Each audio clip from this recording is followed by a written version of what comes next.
Hey, good morning, everybody. We are taking a look at this baller duplex up in northern Columbus and Worthington schools. Let me show you where we're looking. Whoops. It's up here in the far north side. If you're not familiar, this is like a pitching wedge away from Worthington Kilbourne. Great location. I used to live up here in Sawmill Forest. Really nice little area. Lots of shopping, retail, bars, easy access to all the highways. Great little spot to live. So that's what we're looking at. This thing just came back on the market. They want 500 grand for it. We'll get into that. I think it's a little much, but we'll see what's going on. Rents for this thing are out of this world. Easily over 200 grand. I think 1995 is a little low, but it's a 3-bed, 2-bath with a 2-car garage per side on this thing, which is the real kicker. And the best comps I could come up with for this bad boy, let me pull them on over, would basically be a condo. If you went up into Worthington in this area and you went to buy a condo here, we're looking at 211 for this condo. This was sold earlier this year. Get a look at how it looks. Real decrepit, needs a lot of work.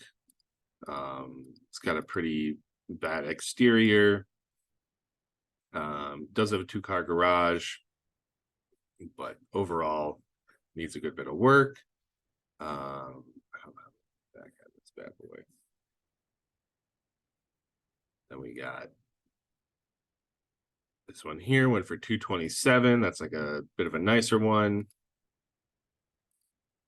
This one went for 220. So we're in the range of, call it 220 to 240-ish per 275 per condo up in this region, right? So if we consider this 2 condos, which basically it is, we're looking at anywhere from 450 to 480 probably is really what we would expect. It does indicate, let me get rid of this, sorry. It does indicate that there needs to be some work done on the roof.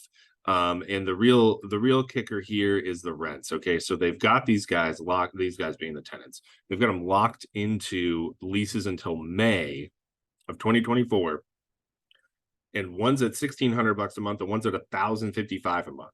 So you're really only pulling in 260 about. And that's low. That's really low. But also, I kind of have a problem with purchasing something for future value. But in this case, I'm a little okay with it because it's such a solid area. It's such a solid location. The appreciation is going to be there, and I feel like you might be walking into some equity given given if you buy it right. Really, 500 is a little steep. We're talking 250 a side. I kind of see that, but the rents are so low and you're locked into those rents right now that I don't think it's super attainable. This also tells me, because this person's apparently been there since 2003, that unit probably needs refreshed. They are trying to like entice us and say that multiple offers are probably going to be in and give us a date and all that kind of thing, which is fine. But how do the numbers look, right? That's really what matters. Let's pull these over here. The numbers. Why am I an idiot? I'm sorry. What's happening here?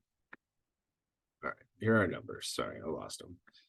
So I did this as a cash purchase. I did that because with interest rates the way they are right now, it's difficult to kind of have a one-to-one comparison of what's a good deal or not. So doing cash is similar to how we run commercial, and it kind of takes the debt service out of it and makes it a little more streamlined for an apples to apples approach. So I got us picking this thing up at 450. Whether or not that'll be doable, we'll see. But I think a 450 cash purchase, as is, that's a strong offer.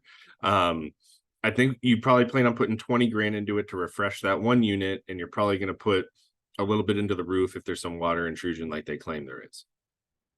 Ultimately, I think it could be worth 500, if not a little bit more, pretty easily.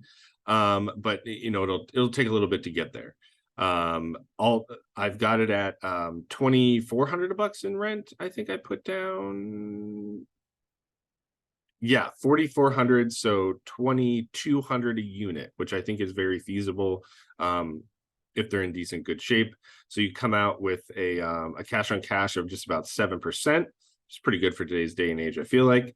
And your cash flows though are where's my damn, pure cash flow is $2,700 a month. You're going to pull in and just cash in your pocket on this bad boy if you put a cash purchase down. It'll be less than that with debt, but anyway, I've got expenses are about 5% for everything across the board. And the big kicker here is that we know rents are low and we know we're going to increase them. And so it's just like, where is it worth buying it right now with the low rents, to have to wait till May to raise them and turn the unit and do everything like that. But I think given the prices of condos, like I said, that 450 mark is going to be an okay mark to try and go after.